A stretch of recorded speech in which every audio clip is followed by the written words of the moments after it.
Ògo ni fún Bàbá àti fún Ọmọ àti fún Ọlọ́run ẹ̀mí mímọ́. Ó ti wá kọ́ ṣe bẹ́ẹ̀ nísinsìnyí bẹ́ẹ̀ ló sì máa rí ní ìgbà gbogbo ayé àìnípẹ̀kun àmín. Kí Olúwa wa jẹ́ Jèhófà nílẹ̀ àti ẹ̀kún rẹ̀, ayé àtàwọn tó tẹ̀dó sínú rẹ̀, tó fi ìdí rẹ̀ sọlẹ̀ lórókun sí gbé kalẹ̀ lórí àwọn ìṣàn mi. Ta ló gorókè Olúwa lọ tàbí ta ló dúró bí mọ́ rẹ̀? Ẹni tó ní ọwọ́ mímọ́ àti àyà funfun tí kò gbọ́kàn rẹ̀ sókè sí asán tí kò sì búra ẹ̀tàn. Òun ni yóò rí ìbùkún gbà lọ́wọ́ Olúwa àti òdodo lọ́wọ́ Ọlọ́run ìgbàlà rẹ̀. Àwa nìran tí ṣàfẹ́rẹ́ ojú Ọlọ́run Jákọ́bù. Ẹ̀gbọ́n yín sókè ẹnu ọ̀nà kájùmọ̀ gbọ́n sókè ńlẹ̀ káyé ayé. Kí ọba àgbo tí ń jẹ́ Jèhófà jírè kó wọnú ilé kó yà sí mọ́. Ta ló ọba àgbo Olúwa tó le tó lágbára ní ogun. Ẹ̀gbọ́n yín sókè ẹnu ọ̀nà kájùmọ̀ gbọ́n sókè ńlẹ̀ káyé ayé. Kí ọba àgbo tí ń jẹ́ Jèhófà kó wọnú ilé kó yà sí mọ́. Ta ló ọba àgbo Olúwa ọmọ ogun náà lọ́ba àgbo láyé àti láéláé àmín. Ògo ni fún Bàbá àti fún Ọmọ àti fún Ọlọ́run ẹ̀mí mímọ́. Ó ti wá ti kọ́ ṣe ó ń bẹ nísinsìnyí bẹ́ẹ̀ ló sì máa rí ní ìgbà gbogbo ayé àìnípẹ̀kun àmín. Bàbá wa àti Ọlọ́run wa, atóbi jù ọba tí ń ṣiṣẹ́ ìyanu ńlá, àpátápàrà ọba tí a pè tí a kò lè pè tán, gbẹngbẹnìkìn awókalẹ̀ bí àtẹlẹkẹ̀ awúwo má ṣe gbé Ọlọ́run ìyanu, òwò kẹ̀mbẹ̀rẹ̀ bí ìjà ògbéni níjà kẹrù ó boníjà, òbánilálejò fúnni lóúnjẹ, ọba mi tó lóṣù tó fàkókò tó dúró tọwọ́ kápẹ́, ìwọ nìkan ṣoṣo lọ́lọ́run, lẹ́yìn rẹ kò sí ọlọ́run mìíràn. Torí náà làwa ṣe ń gbé ọ̀gá tá à ń yìn ọ́, nítorí pé ó dá wa sí. A wà láyé a wà láàyè, ó jẹ́ kó ń bí kan kó ṣẹlẹ̀ sẹ́nikẹ́ni nínú wa.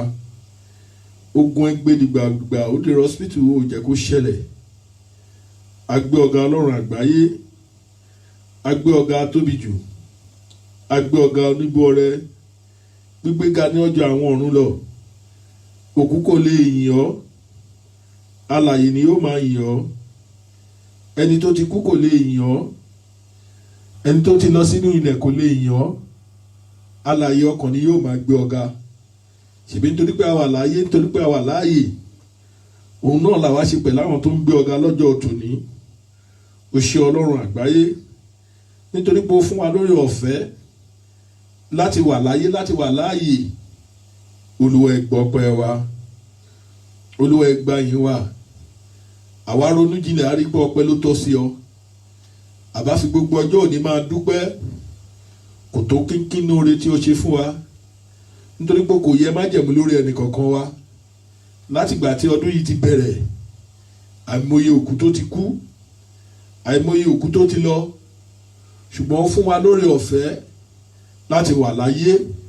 O ṣé Ọlọ́run, o ṣé wọn atóbi jù. Olúwa ẹ máa gbọ́ ọpẹ́ wa, Olúwa ẹ máa gbà yín wa. Àwa bẹ̀ ọ́ pẹ̀lú ọwọ́ agbára ńlá. Olúwa sọ̀kalẹ̀ sínú ilé yìí, gbogbo inú ilé Olúwa ẹ yà sí mímọ́, àyíká ìdá yìí Olúwa ẹ yà sí mọ́. Ẹ̀mí tó lòdì sí Kristi ní orúkọ Jésù ó yẹ palẹ̀ wọn mọ́. Gbogbo ẹ̀mí olùfidàn, àwọn ẹ̀mí tí ń ṣàdúrà jẹ́, àwọn ẹ̀mí tí kì í ríre, àwọn ẹ̀mí tí kì í jẹ́ kí ènìyàn kó ríre gbà, àwọn ẹ̀mí tí ń dènà àdúrà, àwọn ẹ̀mí bíi balógun Páṣíà, lónìí ní orúkọ Jésù Olúwa ẹ máa finá sun wọ́n.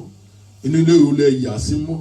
Ẹ lanú ilé ìkọjá, ẹ̀yin ogun tó pọ̀ ńlá àti agbára, ẹ̀yin kérúbù séráfù, ẹ̀yin tẹ́ ń bá bàbá ṣiṣẹ́ láti ìgbà tí ayé ti ṣẹ̀, ẹ̀yin náà la pè ní wákàtí ọwọ̀ yìí. Ó yẹ sọ̀kalẹ̀ sínú ilé yìí ní orúkọ Jésù Kristi ti Násárẹ́tì. Agbára tó ń gbé ikú mi ní ìṣẹ́gun ní orúkọ Jésù Olúwa ẹ sọ̀kalẹ̀ wá. Agbára tí ń múni sún síwájú, agbára tí kìí jẹ́ kí ènìyàn kó fà sẹ́yìn. Ọlọ́run ẹ̀mí mímọ́, ó yẹ sọ̀kalẹ̀ sínú ilé yìí. Agbára tí ń gbà àdúrà, agbára àgbàṣe àdúrà, agbára tí ń fẹnu ẹni ṣàṣẹ. Ọ̀run ó yẹ sọ̀kalẹ̀ sínú ilé yìí. Ẹ bá wa pé nínú ìrìn yìí, ẹ bá wa pé nínú àdúrà yìí, ní ìparí ohun gbogbo, ní orúkọ Jésù ká lè máyọ̀ lọ lé wa, kí ògo àti ọlá kó lè jẹ́ tiyín. Jésù Olúwa wa, àmín àmín àmín. Olúwa lọ́run àṣẹ, ọba tí ń fàṣẹ rọ̀, ọba tí ń fàṣẹ múṣẹ, àṣẹ kùtùkùtù rọ̀. Olúwa fi dá àdúrà aládé, káàdúrà kó ní ìtẹ́wọ́gbà Jésù Olúwa wa, àmín àmín àmín lórúkọ Jésù. A ó bẹ̀rẹ̀ sí nípa kíkọrin in 3-4-6. Ẹ gbóyin sókè, ẹnu ọ̀nà k'Olúwa ògo wọlé, ẹni tó fẹ́ jẹ ìráyé padà ń bọ̀ láti gbàjọba.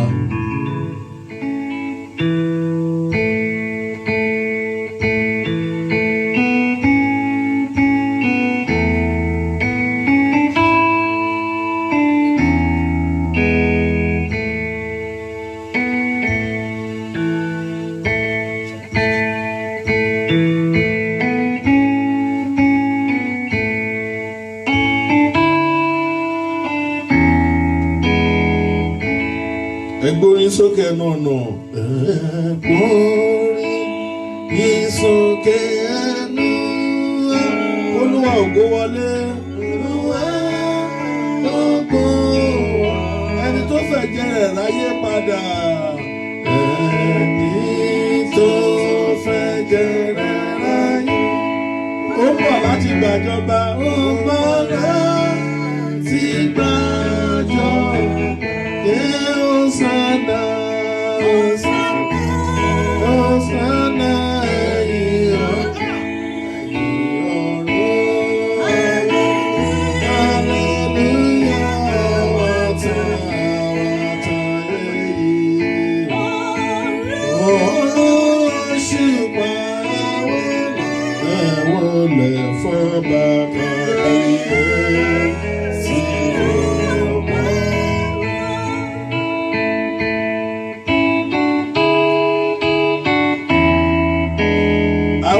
Israeli ní Áfíríkà. Àwọn nìran Ísírẹ́lì wá. Ẹgbọ́n náà Olúwa ga. Ajagunmólúwa ti gòkè lọ. Ajagunmólúwa ti gbé láti lọ pèsè àyè. Pèsè Hosanna, Hosanna,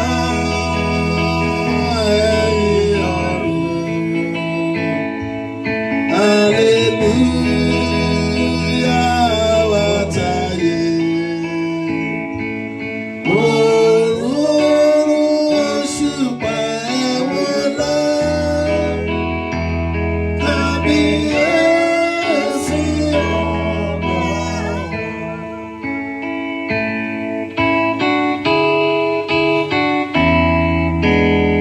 Wọ́n bá wa nínú ọlá ńlá rẹ̀. Wọ́n bá wa nínú ọlá rẹ̀. Gùn kẹ̀kẹ́ òfurufú, gùn kẹ̀kẹ́ òfurufú. Agogo ọ̀run pẹ̀lú kọrin. Agogo ọ̀run pẹ̀lú kọrin. Bàtọ́ bá ògo wọlé. Ògo wọlé ké.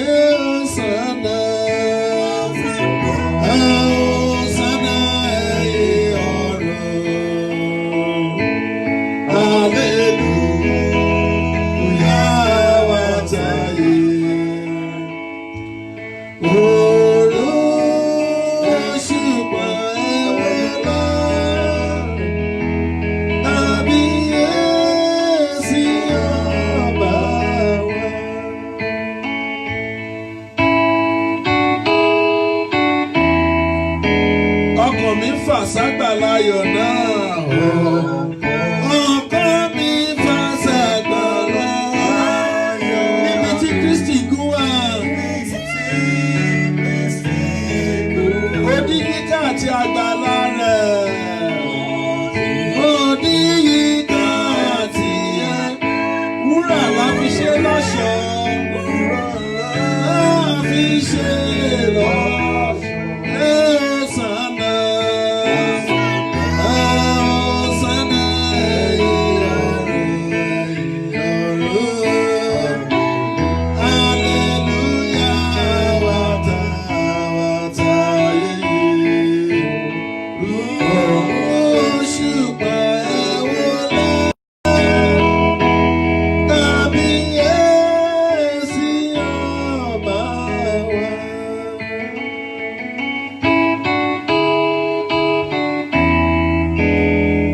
àgbààgbà mẹ́rìnlélógún wọlé. Àgbààgbà mẹ́rìnlélógún pẹ̀lú adé wúrà wọn. Àtàwọn ẹ̀dá alààyè mẹ́rin. Àtàwọn ẹ̀dá alààyè. Wọ́n fi ìyẹ́fò fáyọ̀. Ìyẹ́fò fáyọ̀. Hòsánà ẹ̀yin ọ̀run. Hòsánà ẹ̀yin ọ̀run. Hallelujah àtàyè.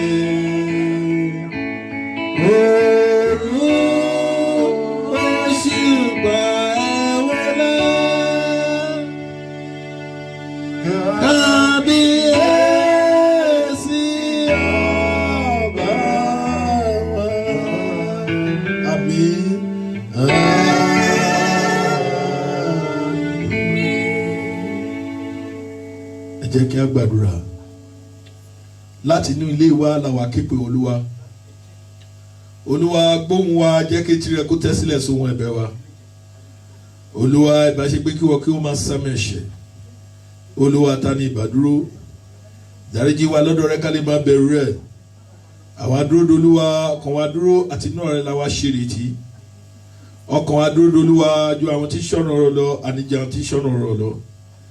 Àwa nírètí lọ́dọ̀ Olúwa torí pé lọ́dọ̀ Olúwa ni àánú wà. Àti lọ́dọ̀ ẹ̀ lọ́pọ̀lọpọ̀ dáńdé wa, òun sì dá ní ìdíkúrò ní ẹ̀ṣẹ̀ wa gbogbo. Ògo ni fún Bàbá àti fún Ọmọ àti fún Ọlọ́run Ẹ̀mí Mímọ́. Bó ti wà láti kọ́ ṣe ń bẹ nísinsìnyí bẹ́ẹ̀ ló sì máa rí ní ìgbà gbogbo ayé àìnípẹ̀kun àmín. Olúwa Olúwa wa, orúkọ rẹ ti ní ìtò ní gbogbo ayé. Ìwọ tó gbógo rẹ kárí àwọn ọ̀run látẹnumọ́ àtọmọ mú ni wọ́n ti ṣe ìlànà agbára. Nítorí àwọn ọ̀tá rẹ tó kọ́kọ́ lè mọ̀ ta lè gbẹ̀san ní ìdákẹ́jẹ́. Nígbà tí a ro ọ̀run rẹ, iṣẹ́ ìka rẹ, òṣùpá àti ìràwọ̀ tí wọ́n ti ṣe ìlànà sílẹ̀. Kí ni ènìyàn tí wọ́n fi ń ṣèrántí rẹ àtọmọ ènìyàn tí wọ́n fi ń bẹ̀wò? Ìwọ sáàdá díẹ̀ lórílẹ̀-èdè áńgẹ́lì lọ sí fògá tó ládé ní adé. Òmùjọba aṣẹ́ ọwọ́ rẹ fún gbogbo sábẹ́ ẹsẹ̀ rẹ̀. Àwọn àgùntàn táwọn màálù pẹ̀lú atẹ́rọ́kọ ìgbẹ́ àtẹ̀yẹ ojú ọ̀run àtẹ̀já òkú tí ń kọjá lọ nípa ọ̀nà ọ̀kun. Olúwa Olúwa wa, orúkọ rẹ ti ní ìtò ní gbogbo ayé. Ògo ni fún Bàbá àti fún Ọmọ àti fún Ọlọ́run Ẹ̀mí Mímọ́. Bó ti wà láti kọ́ ṣe ń bẹ nísinsìnyí bẹ́ẹ̀ ló sì máa rí ní ìgbà gbogbo ayé àìnípẹ̀kun àmín. Bàbá wa àti Ọlọ́run wa, atóbi jù ọba tí ń ṣiṣẹ́ ìyanu ńlá. Ọpẹ́ la fi bẹ̀rẹ̀ Ọlọ́run Ẹ̀mí Mímọ́. Àtúmọ̀ ọpẹ́ wa nítorí pé ó sọ fún wa pé ká jẹ́ kí ọpẹ́ wa kó máa pọ̀ ju ìbéèrè wa lọ. Àwa dúpẹ́ nítorí pé ó dúró tì wá. Àwa dúpẹ́ nítorí pé ó mímí iyè sí wa. Àwa dúpẹ́ pé à ń pọ̀ òun dá wa lóhùn.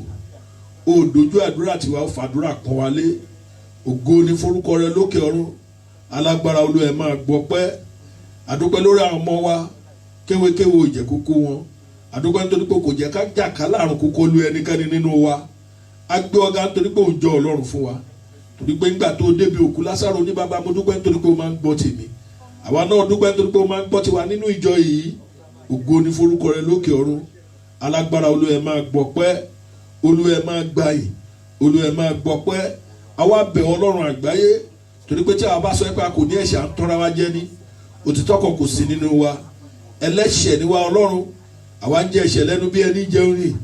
Ọlọ́run Ẹ̀mí Mímọ́ o, àkọlé ẹ̀ṣẹ̀ nínú ayé ẹnì kọ̀ọ̀kan wa lónìí lórúkọ Jésù, ó yẹ ẹ máa fagilé Olúwa. Gbogbo ẹ̀ṣẹ̀ Olúwa ẹ máa fàtú. Torí pé Paul apọ́sù sọ ó lè ní ọkọ̀ lè wà nú ẹ̀ṣẹ̀ kò ní kórè ọ̀fẹ́ kó máa pọ̀ sí. Ó sì sọ fún wa, ó jẹ́ kó dá wa lójú pé gbogbo ẹ̀ṣẹ̀ bákan náà ni. Ọlọ́run Ẹ̀mí Mímọ́, káwa kó ba lè rí ògo rẹ, ká ba lè pẹ̀ láwọn ọ̀ṣọ́ tí ń bẹ lára adé rẹ. Tó náà làwa ṣe jẹ́wọ́ ẹ̀ṣẹ̀ wa níwájú rẹ. Torí pé Dáfídì sọ, ó ní ìgbà gbogbo ní ẹ̀ṣẹ̀ ń bẹ níwájú mi. Ó ní ìwọ nìkan ṣoṣo mo ṣẹ̀ sí tí mo ṣe burú níwájú rẹ. Ọlọ́run Ẹ̀mí Mímọ́, ìwọ nìkan ṣoṣo náà làwa ṣẹ̀ sí. Ṣùgbọ́n ẹlẹ́yinjú àánú ni ọ́. Oníwọ yóò darí, oníwọ yóò ṣàánú fún àwọn tí wọ́n yóò ṣàánú fún. Ẹgbẹgbẹ̀rún ènìyàn tí wọ́n ń ṣàánú fún lọ́jọ́ tòní, Olúwa ìkà wa mọ́ wọn. Ẹ dáríjì wa, ẹ pajú yín mú kúrò lára ẹ̀ṣẹ̀ wa. Ẹ mọ́ ẹ̀yìn, ẹ má ṣe gbà lọ́wọ́ wa. Ẹ yanu lé sí mímọ́, ẹ gbé wa wò, ẹ ró wa ní agbára. Agbára Ẹ̀mí mọ́ ní orúkọ Jésù, ó yẹ gbé wọ̀ wá. Báwo ti máa yìn ọ́, táwọn máa gbé ọ̀gá lọ́jọ́ tòní. Ẹ̀yin áńgẹ́lì tí ń bá ní yọ̀, ó yẹ sọ̀kalẹ̀ sínú ilé yìí. Ẹ gba gbogbo ògo Jésù Olúwa wa. Àmín. Olúwa lọ́run àṣẹ, ọba tí ń fàṣẹ sọ̀rọ̀, ọba tí ń fàṣẹ múṣẹ, àṣẹ kùtùkùtù rúọ̀, Olúwa fi dá àdúrà aládé, Jésù Olúwa wa, àmín àmín àmín lórúkọ Jésù. Hallelujah. Hosanna iye. This is first Sunday of the month. Ohun tí a máa ń ṣe nínú ìjọ wa ni pé àwa máa ń gbé Olúwa ga nínú first Sunday of the month. A fi máa ń yin Ọlọ́run, a fi máa ń jó, a fi máa ń yọ̀ níwájú Ọlọ́run. Ní àkókò yìí mo fẹ́ kó o túra rẹ ká, mo fẹ́ kó o jókòó yọ̀ pẹ̀lú wa nínú ìjọ yìí lọ́jọ́ tòní. Mo fẹ́ kó o bá wa kó o yọ̀ níwájú Ọlọ́run. Ìwọ tó wà láyé, ìwọ tó wà láàyè, ìwọ tí ìdààmú kò dé bá, ìwọ tí àìsàn kò dé mọ́lẹ̀, kí ló dé tó o lè jó, kí ló dé tó o lè yọ̀ níwájú Ọlọ́run. So a ó pe CM wa, choir mistress wa láti wá bá wa fi ìyìn fún Ọlọ́run lọ́jọ́ tòní. Àdúrà gbogbo wa ní òní ìtẹ́wọ́gbà. Jésù Olúwa wa. Praise the Lord. Praise the Lord. Praise the living Jesus. Wherever you are, just wave your hands unto the Lord. For His good and His mercy endure forever. Torí ọ̀pọ̀ lájọ sùn lálẹ́ àná tí wọ́n sì mọ́ lówùúrọ̀ yìí. Kì í ṣe agbára èmi àti rẹ, kì í ṣe mímọ̀ ṣe èmi àti rẹ. Bí kò ṣe pé oore ọ̀fẹ́ Ọlọ́run. Ẹ̀dá tó bá mọnú rò òun ló lè dúpẹ́ ní wákàtí yìí. Níbi tó wà, níbi tó dúró sí, níbi tó jókòó sí, níbi tó dùbúlẹ̀ sí, nínú yàrá, nínú sitting room, níbi iṣẹ́ ni, níbikíbi yóò tí a lè wà. Ẹ jẹ́ ká yan ọba àwọn ọba. Let's worship the Most High. In the presence of God there is fullness of joy. Juwẹ́ sí Ọlọ́run, kó máa dúpẹ́ fún, kó máa yìn, máa gbéga, máa ṣe lọ́ba. Pè lórúkọ tó ń jẹ́ ọba àwọn ọba, arúgbó ọjọ́ ẹlẹ́rù nìyí. Àdàgbà má tẹ̀pá, the I am that I am, the lily of the valley. Olórí ayé, ẹ̀mí àwọn wòlíì. Máa gbéga, máa yìn lógo. Yes. Yes. Oh, yes. The Lord is good. All the time. Thank you, Jesus. Thank you, Jesus.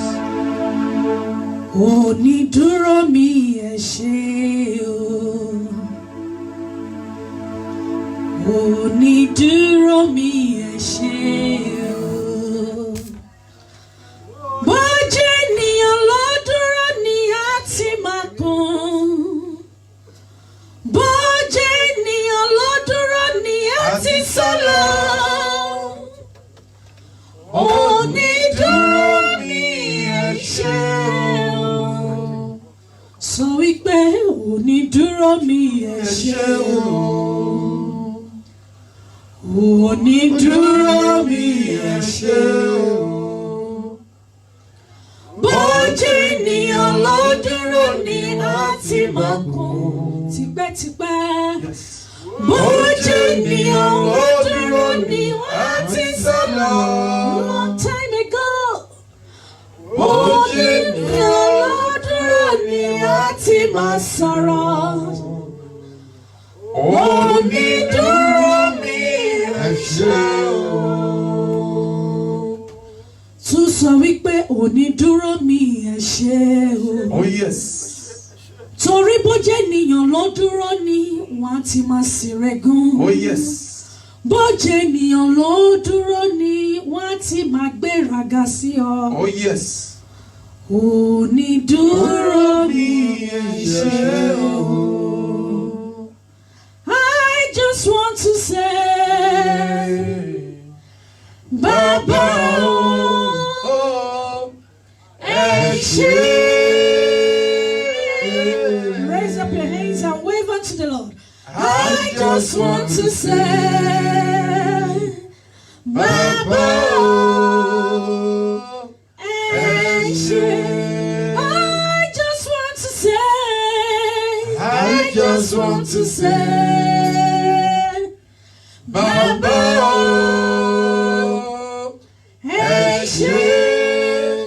Ẹ ṣé Ọlọ́run. I just want to say, Bàbá o,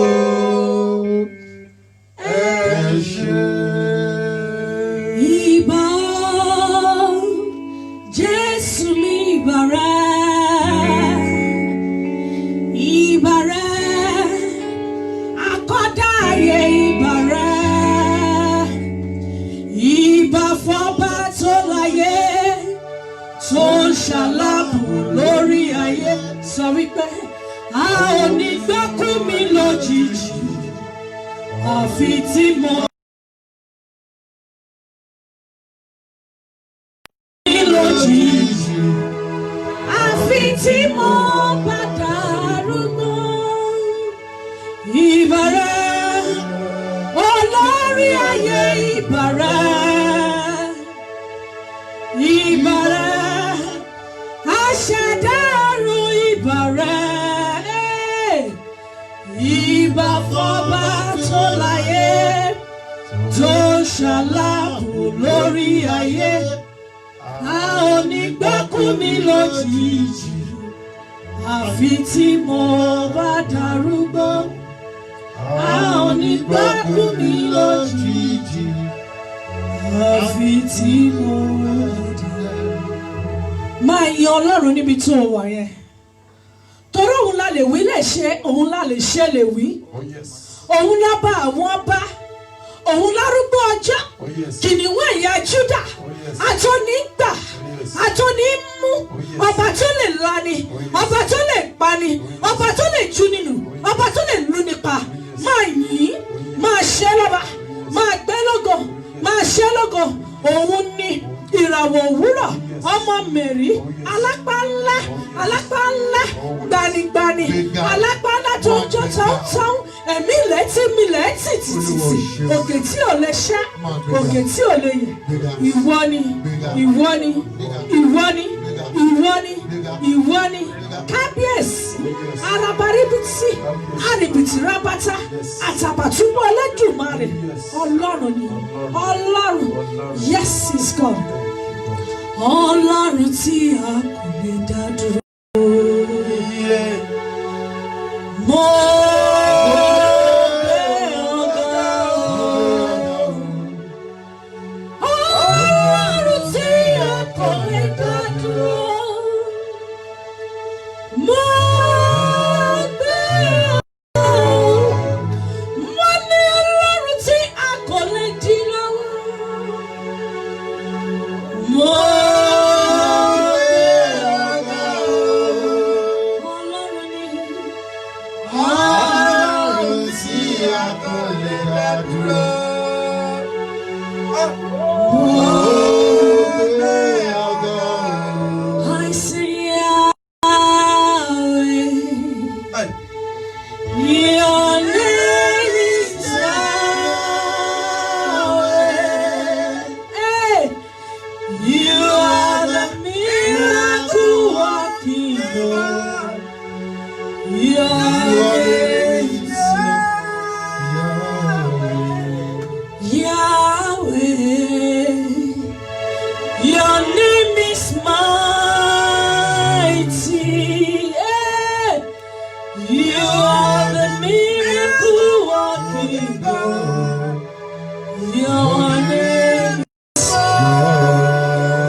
oṣù táwa yìí ó fún wa láyọ̀. Hosanna ya ó ṣe júwe sọ́lọ́run ọpẹ́ ló yẹ ó bàbá olóore yìí ó ọ̀run Hosanna ó ṣe. You are God from beginning to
Oni eba mi jubare, eba mi wole fún o. Jésù ọkọ ìjọ, ìwọ nìkan lọ́pẹ́ yẹ o. Eba mi júbà ọba wọn bá o. Àgbààgbà mẹ́rìnlélógún wọlé fún o. Jésù ọba ìjọ, ìwọ nìkan lọ́pẹ́ yẹ. Mo ní ẹ bá mi júbà rẹ̀, ẹ bá mi wọlé fún o. Jésù ọkọ ìjọ, ìwọ nìkan lọ́pẹ́ yẹ o. Ẹ bá mi júbà rẹ̀, ẹ bá mi júbà rẹ̀, ẹ bá mi wọlé fún o. Jésù ọkọ ìjọ, ìwọ nìkan lọ́pẹ́ yẹ. Elédùmarè arúgbó ọjọ́ lọ́pẹ́ yẹ. Àtọ́fara ti bí òkè lọ́pẹ́ yẹ. Òkè tí ò lè ṣá, òkè tí ò lè yẹ̀ lọ́pẹ́ yẹ. Jésù ọkọ ìjọ, ìwọ nìkan lọ́pẹ́ yẹ. Ẹ bá mi júbà rẹ̀, ẹ bá mi wọlé fún o. Jésù ọkọ ìjọ, ìwọ nìkan lọ́pẹ́ yẹ. Sọ wípé ẹ̀yin lẹ tó bẹ́ẹ̀, ẹ̀yin lẹ tó bàbá, ẹ̀yin lẹ tó láti gba ògo, ẹ̀yin lẹ tó bàbá, ẹ̀yin lẹ tó, ẹ̀yin ni, ẹ̀yin lẹ tó bàbá mi, ẹ̀yin lẹ tó láti gba ògo, ẹ̀yin lẹ tó. Ọlọ́run mi ló tó bẹ́ẹ̀, òun ló tó gbàdọ̀bálẹ̀ ọba, òun ló tó láti gba ògo, ẹ̀yin lẹ tó bàbá mi, ẹ̀yin lẹ tó bẹ́ẹ̀, ẹ̀yin lẹ tó, ẹ̀yin lẹ tó láti gba ògo, ẹ̀yin lẹ tó bàbá. Ó yẹ sọ wípé bàbá mi àtàn lọ́rùn mi, fún mi nírànwọ́ rẹ̀, fún mi nírànwọ́ rẹ̀, kí lè rò ká, kí lè rò ká gbogbo ayé. Lọ́lá orúkọ rẹ̀, lọ́lá orúkọ rẹ̀. Iṣẹ́ ìgbà lágbárí náà, wọ́n dé tọ́lú, wá sí lónìí. Òun ló pé mímọ́ sí jẹ́, mo fi jẹ́ ìpè mímọ́ ọjọ́lá, ọjọ́lá, lọ́jọ́ náà tí Jésù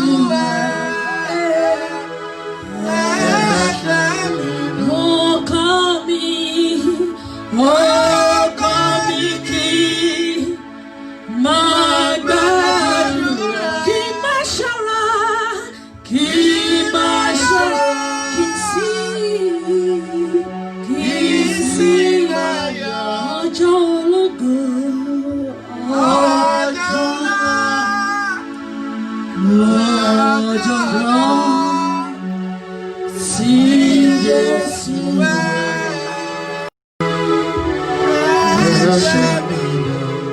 ó yá máa ju ọ́ sọ́lọ́run kó máa wí pé aláwọ̀ kan Ọlọ́run ni.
Sọ̀rọ̀ rẹ dayọ̀ ní. Ó bá sọ̀rọ̀ mi dayọ̀. Àbí kò ṣẹ́gun fún ọ. Ó bá ṣẹ́gun fún ọ. Àbí kò ṣe ọ́ lórí rẹ̀. Ó bá ṣe mí lórí rẹ̀. Ẹ̀jẹ̀ rẹ̀ ṣe ń fún mi. Ẹ̀jẹ̀ rẹ̀ ṣe ń fún mi. Ẹ̀jẹ̀ Jésù ṣe ń fún mi. Ẹ̀jẹ̀ rẹ̀ ṣe ń fún mi. Ó yá ẹ bá mi orúkọ rẹ̀. Èmi ni tí jẹ́ mi ní Ọlọ́run kan ńlá. Èmi ni má ṣe bẹ̀rù. Ẹ bá mi orúkọ bàbá. Èmi ni tí jẹ́ èmi ni Ọlọ́run kan ńlá. Èmi ni má ṣe bẹ̀rù. Ọlọ́run kan lálálálálálá. Yíkí yíkí yíkí yíkí. Àbí ọ̀sìn. Ọba tó kárí ayé. Èmi ni má ṣe bẹ̀rù. Mi ò ṣe ní jọ́. Mi ò ṣe ní jọ́. Olúwa kọ́ mi lẹ́rìí yọ. Mi ò ṣe ní jọ́. Mi ò ṣe ní jọ́. Ìjọ́. Mi ò ṣe ní jọ́. Olúwa kọ́ mi lẹ́rìí ayọ̀. Mi ò ṣe ní jọ́. Ó yá kò sábà bí rẹ̀, kò sí bàbá bí rẹ̀, kò má sọ lọ́rùn bí rẹ̀. Ìgbé kò sábà bí rẹ̀. Láyé àtọ̀run kò máa sọ lọ́rùn mi rẹ̀. Ẹgbẹ́ mi gbọ́ lọ́rùn tóbi ọba ńlá ọba tó ga. Ẹgbẹ́ lọ́rùn tóbi ọba ẹgbẹ́ mi gbọ́ lọ́rùn tóbi ọba tó ga. Ẹgbẹ́ lọ́rùn tóbi ọba ìgbé.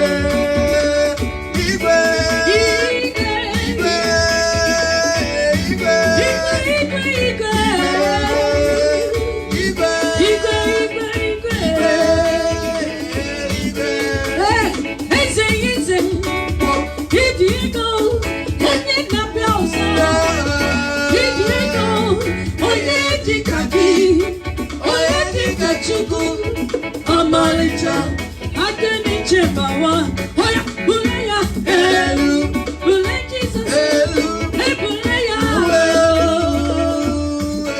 Bule Jesus,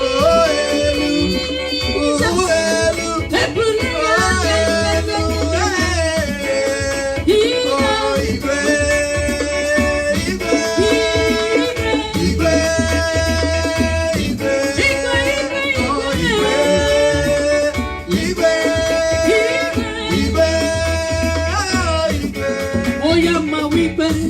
Ọlọ́run tó tóbi, Ọlọ́run bàbá mi, Ọlọ́run tó tóbi, Ọlọ́run bàbá mi, ayé ò gbà ó fọ́rùn ṣe ibùgbé, ọ̀run ò gbà ó fàyè ṣàpótí ìtìsẹ̀. Ọlọ́run tó tóbi, Ọlọ́run bàbá, Ọlọ́run tó tóbi, bàbá, Ọlọ́run bàbá, títóbi nìyẹn, Ọlọ́run tó tóbi, ọba àwọn ọba, Ọlọ́run bàbá, ayé ò gbà ó, ayé ò gbà ó fọ́rùn ṣe.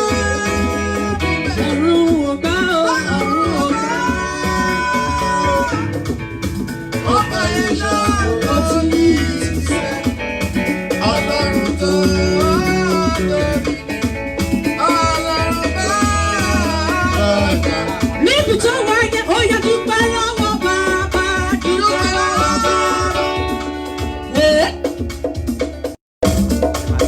Sọ fún kó ṣeun, dúpẹ́ lọ́wọ́ bàbá. Sọ fún kó ṣeun,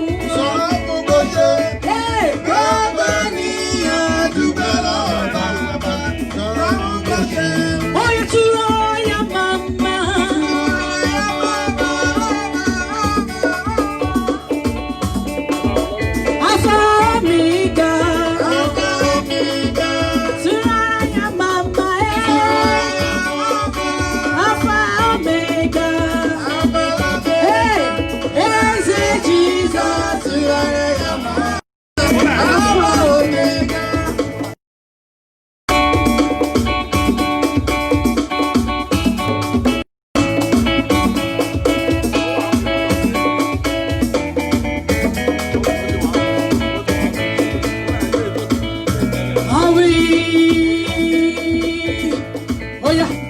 Oh yeah, I'm gonna lift up your name.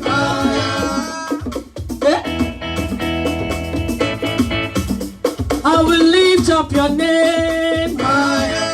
Oh Jehovah, Alpha and Omega. I will lift up your name. Oh Jehovah, Alpha and Omega. I will lift up your name.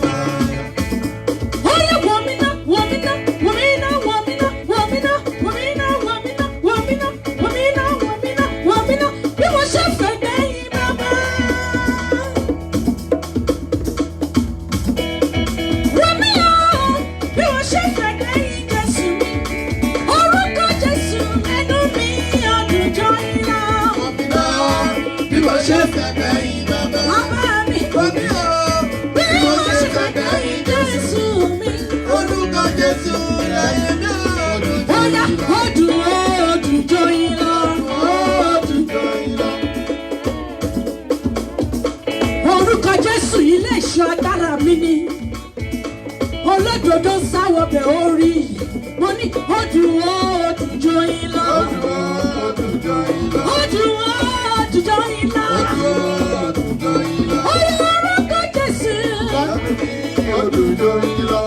orúkọ Jésù,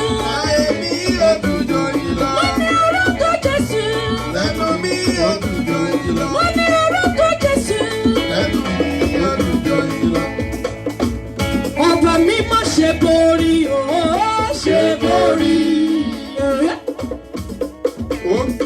Má fi jó ẹgbẹ́ lọ́rùn ká.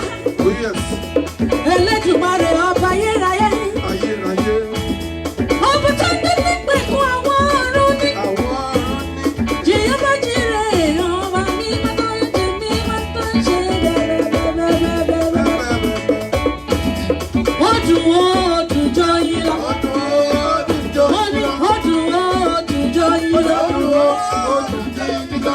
Orúkọ Jésù, orúkọ Jésù, ó yá máa wí pé you are good.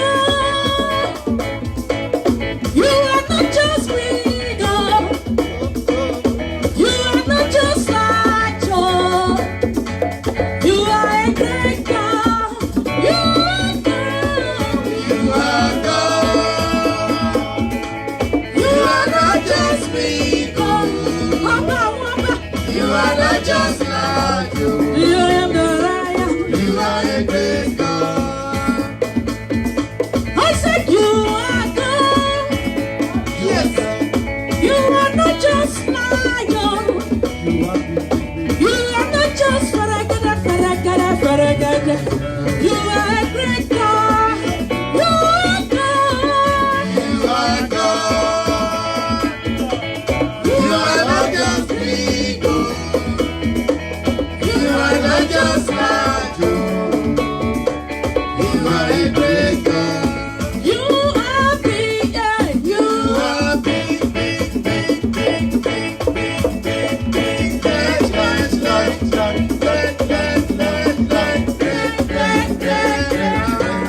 You are a great God. Oya máa wí pé mo mọ ọrẹ ìwà Olúwa nínú ayé mi ni mo ṣe wá dúpẹ́ òun.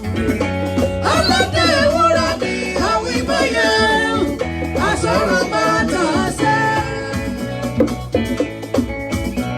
Oya orúkọ tó gbà mí là ó ló múnú mi dùn ló pa mí lẹ́rìn ayọ̀. Aládé ìwúra mi, àwọn ìbáyé, àsọ̀rọ̀ máa tà sẹ́. Oya ó gbé òkúta kúrò lẹ́nu bodè ayé mi. Ọba Ọlọ́run ṣe dá Ọlọ́run mi ò dá sákì. Orin ògo, orin ayọ̀, la ó fi gbé bàbá. Wọ́n ní fúnikẹ́ tó dáwọ́ sí fún iṣẹ́ ìyìn rẹ̀ bàbá. Fún ọjọ́ ọ̀la àti mi pẹ̀lú àbọ̀ rẹ̀ tó dájú. Orin ògo, orin ayọ̀, la ó fi gbé bàbá.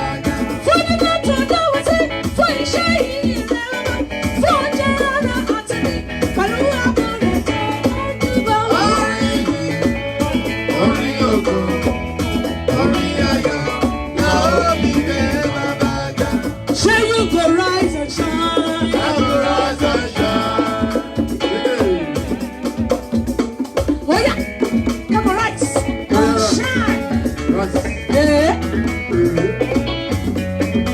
For your glory has come. Come on, rise and shine. Say you go rise and shine.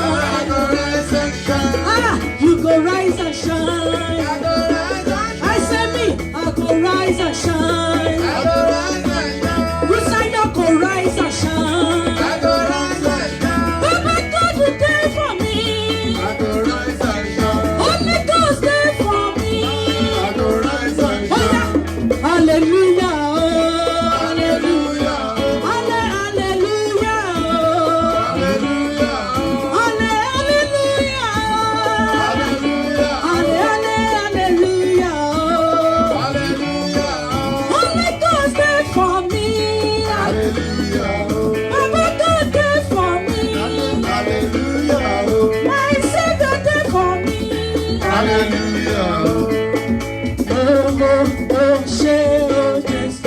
Oh, ṣé, àdúpẹ́ bàbá, akí ọ̀gá lórí jù, ọba tí yóò jẹ́ kí jùnú jù wá nù. Mímọ́, mímọ́, mímọ́ ló yẹ ọ́. Àdúpẹ́ Ọlọ́run láti January, àwọn February àtúwọ̀ March, April, May tún lọ. Nínú June tàtú wáyé, àtúndúpẹ́ gbogbo oṣù sílẹ̀. Ó yá, ó ṣeun o, Jésù, ó ṣe o, Jésù, ó ṣeun o, ó ṣe, Jésù. Thank you, Jesus. Thank you, Jesus. Thank you, Jesus. Thank you, Jesus. Oh yeah, I'm a power, I'm a hero. Papa, Papa mia, Papa sa. Elédùmarè ọba kì í ṣọ̀rẹ́. Gbogbo kò ṣeun tí ló máa pa wá. Gbogbo àlejò rìndé kò ṣeun tí ló máa pa fún wa. Ọlọ́run ti dá èmi. Òwí bẹ́ẹ̀ nílé ṣe bẹ́ẹ̀ lájò lọ́ba mi. Ó yá ọba tí mo ní jù wọ́n lọ. Ó jù wọ́n lọ.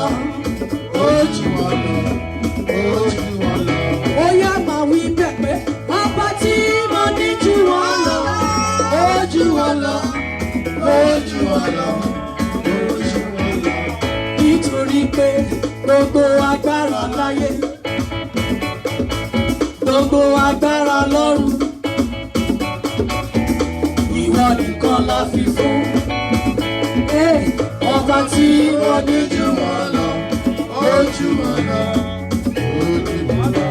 Ó yá ṣe ni máa jó fún. Máa fojú yìn Jésù, ṣe ni máa jó fún. Ṣe ni máa jó. Ṣe ni máa jó fún. Ṣe ni máa jó fún. Ṣe ni máa jó fún. Máa fojú yìn Jésù, ṣe ni máa jó fún. Ṣe ni máa jó fún Ọlọ́run. Ṣe ni máa jó fún. Ṣe ni máa jó, máa jó. Ṣe ni máa jó fún.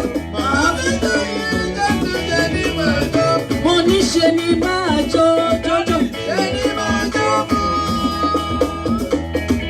Ṣe ni máa jó fún. Máa fojú yìn Jésù, ṣe ni máa jó fún. Ó yá, mo lọ́wọ́ Jésù láyé mi gbàgbọ́rọ̀ gbàgbọ́rọ̀. Ọ̀rọ̀ Olúwa ò kúrú láti gbani lọ́wọ́ ewu. Bẹ́ẹ̀ létí Olúwa ò wúwo láti gbóhùn ẹ̀bẹ̀ wa. Mo ṣe ní mo lọ́wọ́ Jésù láyé mi o. Mo lọ́wọ́ Olúwa láyé mi. Mo lọ́wọ́ Ọlọ́run láyé mi o.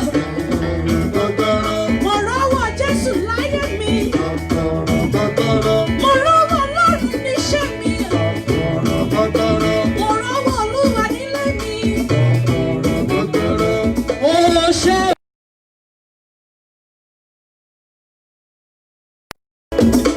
Ẹ bá mi yin Olúwa lógo.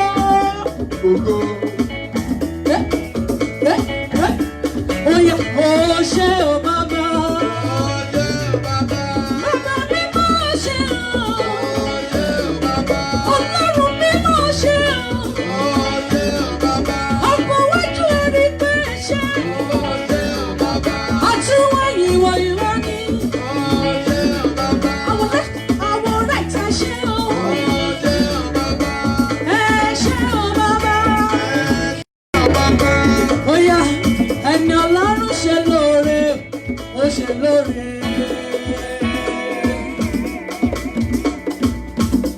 Oore gbàǹgbà, oore fẹ̀m̀fẹ̀, oore kàbìtì kàbìtì, oore jọ̀njọ̀njọ̀njọ̀n, oore jìrìjìrì gbàǹgbà gbàǹgbà fàtíà fàtíà lálá o. Ẹni Ọlọ́run ṣe lóore, kó nawọ́ sókè. Ó ṣe mí o, ó ṣe mí o. Mo dúpẹ́ lọ́wọ́ Jésù. Ó yá, hallelujah, mo wá dúpẹ́. Ènìyàn ló kálẹ̀ alájà bẹ́ẹ̀ bá tó jáde láyé. Mo dúpẹ́ lọ́wọ́ Jésù. Ó yá, ọ̀rọ̀ mi mà dáyọ̀, ọ̀rọ̀ mi mà dáyọ̀. Ọ̀rọ̀ mi mà dáyọ̀. Ó yá, Olúwa mà ṣeun o, Olúwa mà ṣeun o. Olúwa mà ṣeun o. Ọ̀rọ̀ mi mà dáyọ̀, ọ̀rọ̀ mi ti dáyọ̀ kẹ̀. Ọ̀rọ̀ mi ti dáyọ̀. Olúwa mà ṣeun o, Olúwa mà ṣeun o. Olúwa mà ṣeun o. Ó yá, ọdẹ ìdáyọ̀ rẹ̀, ọdẹ ìdáyọ̀ rẹ̀ o. Mẹ́rẹ̀ kan mẹ́rẹ̀ kan, mẹ́rẹ̀ ló mẹ́rẹ̀ yá. Ọdẹ ìdáyọ̀ rẹ̀ o, ọdẹ ìdáyọ̀ rẹ̀, ọdẹ ìdáyọ̀ rẹ̀ o, ọdẹ ìdáyọ̀. It is a great thing to serve the Lord. It is a great thing to serve the Lord. It is a great to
Thank you, Jesus.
Jesus.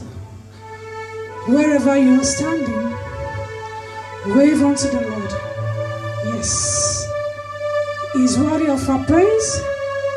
He's worthy of our worship today. He's God, the Lord of Lords, King of Kings, Elohim, El Shaddai. We say thank you, Jesus. We say thank you, Lord. Yes.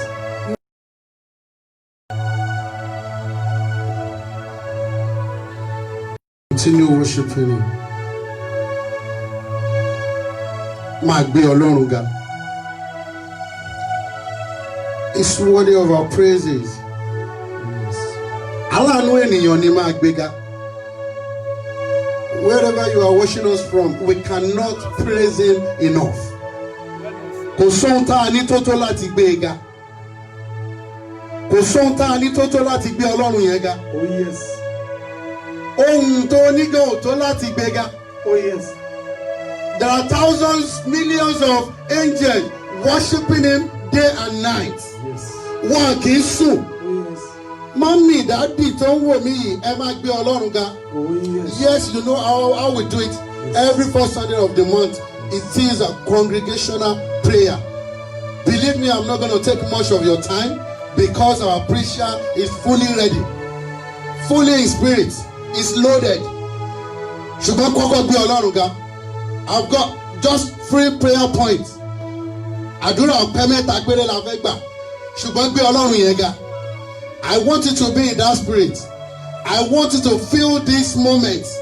I want you to be in this time, this moment. Be in this moment. Key into this anointing. Torí pé Ọlọ́run dábìrà láàrin wa. Daddy, ohun tó wà lẹ́gbẹ̀ẹ́ rẹ kó o fi ọpẹ́ fún Ọlọ́run. Ohun tó wà ní apá ọ̀tún àti apá òsì àti ẹ̀yìn rẹ kó o fi ọpẹ́ fún Ọlọ́run.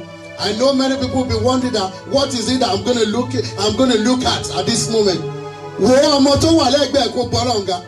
Ọ̀pọ̀lọpọ̀ ọmọ tó bí ó ti gbèsè nínú ọdún yìí. Wo apá ọ̀tún, wo apá òsì, wo ọkọ ẹ.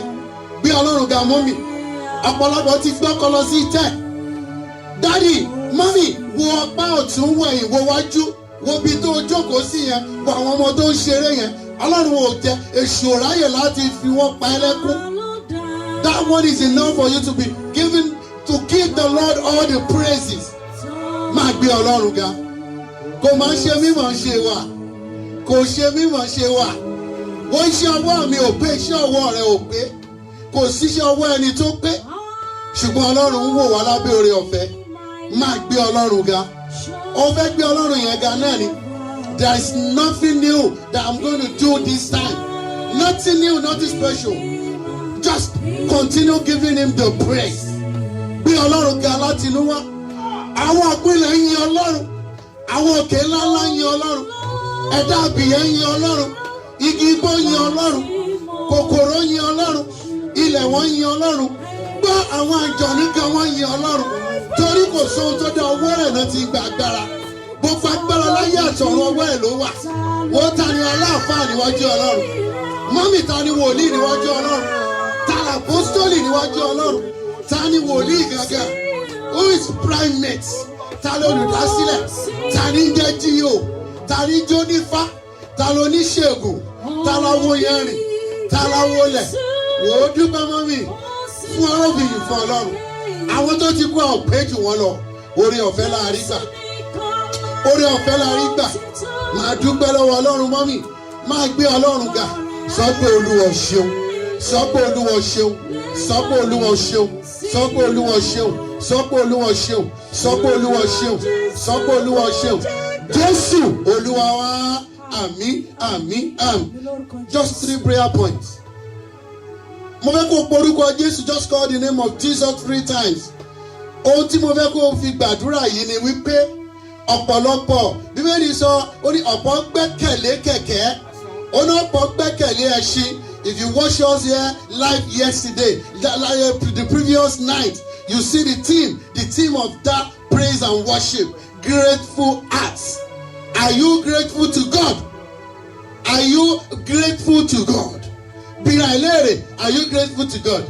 Upon this time now, many people are still craving for money. I want to be rich. àwọn tó bílíọ̀nì àti kú mọ́ mi ṣèbẹ́ni tó bá lówó ṣèbẹ́ni tó bá lẹ́mìí ló ń tẹ̀lé rí owó lò ọ̀pọ̀lọpọ̀ sọ pé ọlọ́run gba owó ìkúrò fún mi ní àlàáfíà grateful hearts yes that we are going to pray orúkọ Jésù lẹ́mẹ̀ta kó kò sọ fún ọlọ́run ìpè olúwa gbogbo ojú tó ń wò mí pé orúkọ Jésù sọ fún ọlọ́run pé olúwa mo gbé ọ̀gá torí pé ò jẹ́ kí n sọ ohunkóhun nù láti ìbẹ̀rẹ̀ ọdún yìí títí di àkókò yìí ò jẹ́ kí n sọ ohunkóhun nù máa gbàdúrà ó yá gbàdúrà keep praying to God àpáta ayérayé ọba àwọn ọba ọlọ́run àwọn ọlọ́run mo gbé ọ̀gá mo yìn ọ́ lógo ó jẹ́ n sọ ohunkóhun nù ó jẹ́ ká sọ ohunkóhun nù nínú ìjọ ọlọ́run nínú ẹbí wa ó jẹ́ àsọ ohunkóhun nù olúwa gbé ọ̀gá olúwa yìn ọ́ lógo olúwa gbé ọ̀gá olúwa yìn ọ́ lógo olúwa gbé ọ̀gá olúwa yìn ọ́ lógo olúwa gbé ọ̀gá olúwa yìn ọ́ lógo olúwa gbé ọ̀gá olúwa ṣeun jésù olúwa wa àmín àmín àmín lórúkọ jésù àdúrà kejì mo fẹ́ kó gbàdúrà kó sọ fún ọlọ́run wo ọ̀pọ̀lọpọ̀ ẹlẹ́ran ara ṣé mọ̀ pé yorùbá oríṣiríṣi ọ̀rọ̀ ló wà lẹ́nu àwọn yorùbá wá ní alápàdúpẹ́ ni yes because kò ìjòyè tá a ò lè fọ́ bá mú kò sí tó lè fi mú you don't have any choice than to give thanks whatever that happens to you in life ohunkóhun tó wù kó lè ṣẹlẹ̀ wàá dúpẹ́ ní tí ó lè mú ni níta ṣe ń pè tí yorùbá tó ṣe ń pè ní alápàdúpẹ́ nìyẹn ó mọ̀ pé ọ̀pọ̀lọpọ̀ wọn ò lè dúpẹ́ bí mo ṣe ní kó máa dúpẹ́ yìí àti ẹ̀rọ àròjinlẹ̀ bí ẹlẹ́ran ara ní kí ló ń fẹ́ dúpẹ́ lé lórí àníṣe tọkọ tóun ti sin ni kò ń dúpẹ́ lé lórí ni àníṣe ọmọ tóun sọnù ni kò ń dúpẹ́ lé lórí ni àní àbí sórí medication àbí ọmọ tó wà lórí life support àbí ọmọ tó wà lọ́gbà ẹ̀wọ̀n ni kò ń dúpẹ́ lé lórí ẹ bá mi kọrin ẹ̀yin ajínrere yìí amen orin tí mo fẹ́ kẹ́ ẹ bá mi kọrin ni pé ọ̀pọ̀ ló ti ṣègbé ọ̀pọ̀ ló ti wẹ̀wọ̀n ọ̀pọ̀ lọ́pọ̀ mi rìn nílẹ̀ tí mọ́tò ti tẹ̀ pa ọ̀pẹ́ o èmi kò lè ṣàìṣọpẹ́ èmi kò lè ṣàìṣọpẹ́.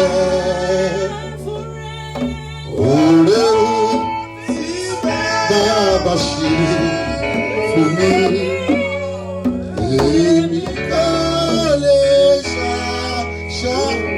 that is the reason why we love and I know we all love C&S so much. When you see èèyàn bá kọ àwọn orin láti inú ẹ̀mí, á mọ̀ pé èrèdí ọpẹ́ pọ̀. Ọ̀pọ̀ ń rìn nílẹ̀ mọ́tò ti pa. Wọ́n àpọ́kù ń biṣẹ́ láàárọ̀ ìbáyìí kò délé. Ó dẹ̀ lọ láyé àti àlàáfíà kò sí àìsàn. Á dẹ̀ kú dànù mọ́tò máa pa. Ó ní wá ló tán léṣu gbogbo. Yes, òun náà ló ń fẹ́ lọ́wọ́lọ́wọ́. Mọ́mí sọ́ọ̀rì pé kò ṣẹ́gun wa ni. Wọ́n tẹ́ fọ́ọ̀lù oṣù jọ̀pá ìbọ̀bà. Àwọn tí bò ríra bọ́ ń fọ́ọ̀lù oṣù bọ̀bà. Àgbẹ̀mí kò lè ṣáájú fọ́ọ̀lù oṣù bọ̀bà.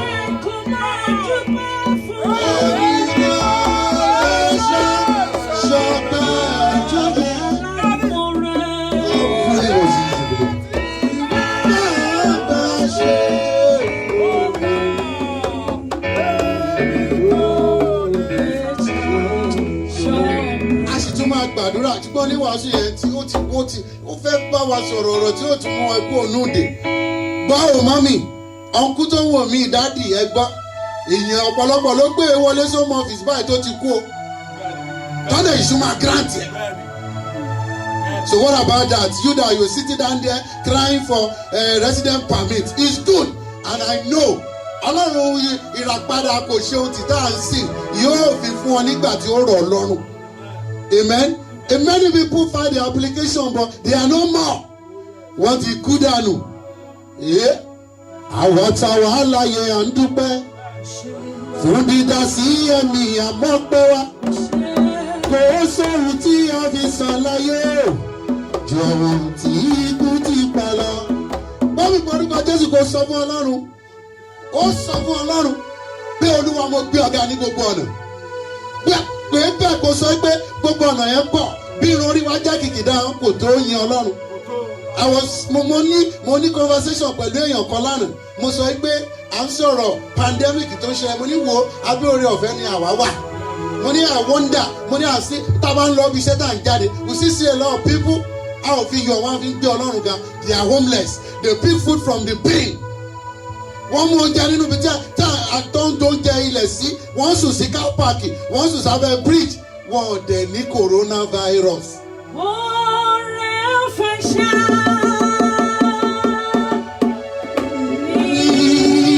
Gbẹ́kẹ̀lé mi. Ọlọ́run Jésù kò fún.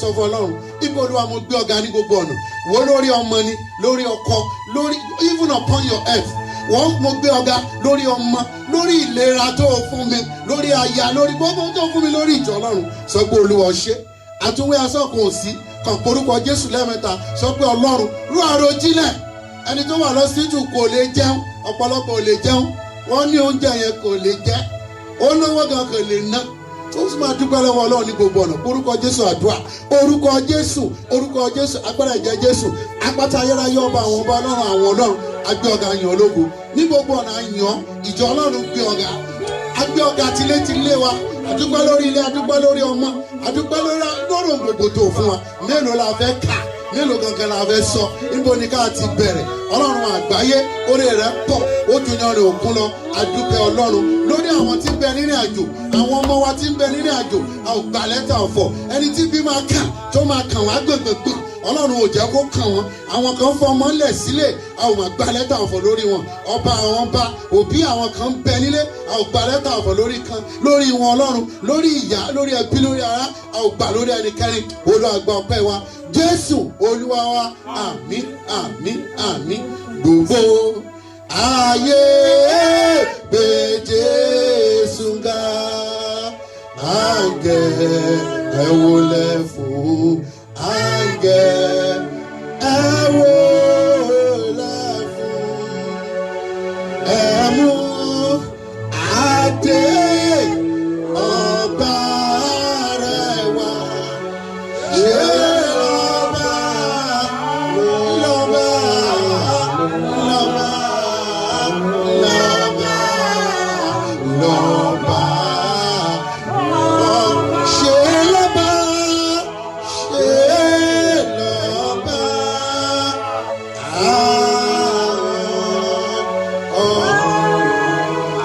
àpáta ayérayé ọba ọba Ọlọ́run àwọn Ọlọ́run apá ńlá tí ń jó tọ́hún ọba tó ń fi ọgbọ́n da ọlọ́gbọ́n láàmú ọba tó tó fi mọ̀gán ń da àwọn onímọ̀ láàmú ọba tó ń ṣe ó ń dá gbẹngbẹlẹ́kú tó ń dá níbi tó wù ú wò á wọ àwọn tó ní kò jẹ́ ènìyàn á sì gbé wọn lékè Ọlọ́run tó gbé wa lékè Ọlọ́run tí ò jẹ́ ká tẹ́ Ọlọ́run tí ò jẹ́ ká dùbúlẹ̀ àìsàn ó mọ̀ pa àwa ò ní pa ṣùgbọ́n ò ní pa wa àgbẹ̀ ọ̀gá Ọlọ́run àgbáláyé Ọlọ́run rìdím kò ṣeun tì Ọlọ́run àwọn bàbá ńlá wa Ọlọ́run sẹ́ni Mósè Orímọládé ọmọ tún ọ̀là ṣe ọba àwọn ọba Ọlọ́run àwọn Ọlọ́run ìwọlá gbéga ní òwúrọ̀ yìí Ọlọ́run àdúpẹ́ o lórí gbogbo ìjọ Ọlọ́run àdúpẹ́ lórí gbogbo ìdílé wa a ò máa dáwọ́ pósí o a ò máa dáwọ́ sẹ́mẹ́ntì o a ò dáwọ́ àgbégbà kalẹ̀ ẹ jẹ́ ká tilẹ̀ contribute ní tá a bá lè dá Ọlọ́run ò jẹ́ àsọnù ọba àwọn ọba Ọlọ́run àwọn Ọlọ́run ìjì ń jà atẹ́gùn fẹ́ o dáwọ́ rẹ̀ dúró agbé ọ̀gá yàn ológo o jẹ́ kí ọ̀tá yọ̀ wọ́n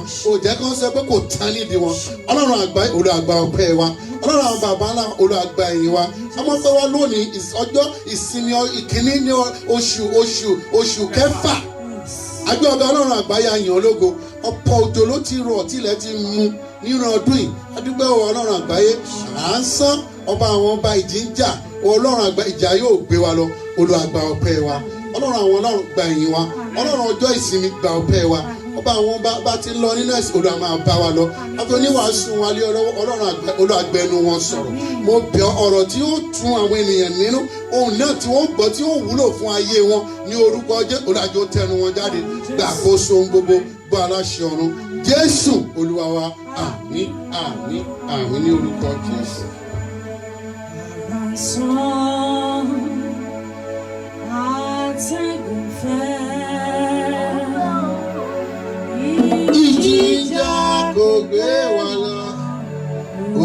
yẹ ká dúpẹ́. Jehovah, Ẹjọ́ ayé gbé lọ.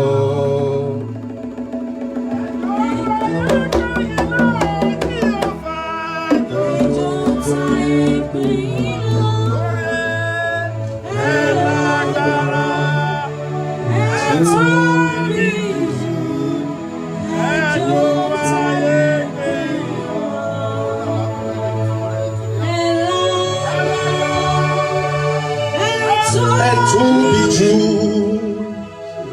ẹjọ́ táyé ń pè lọ. Ẹ lágbára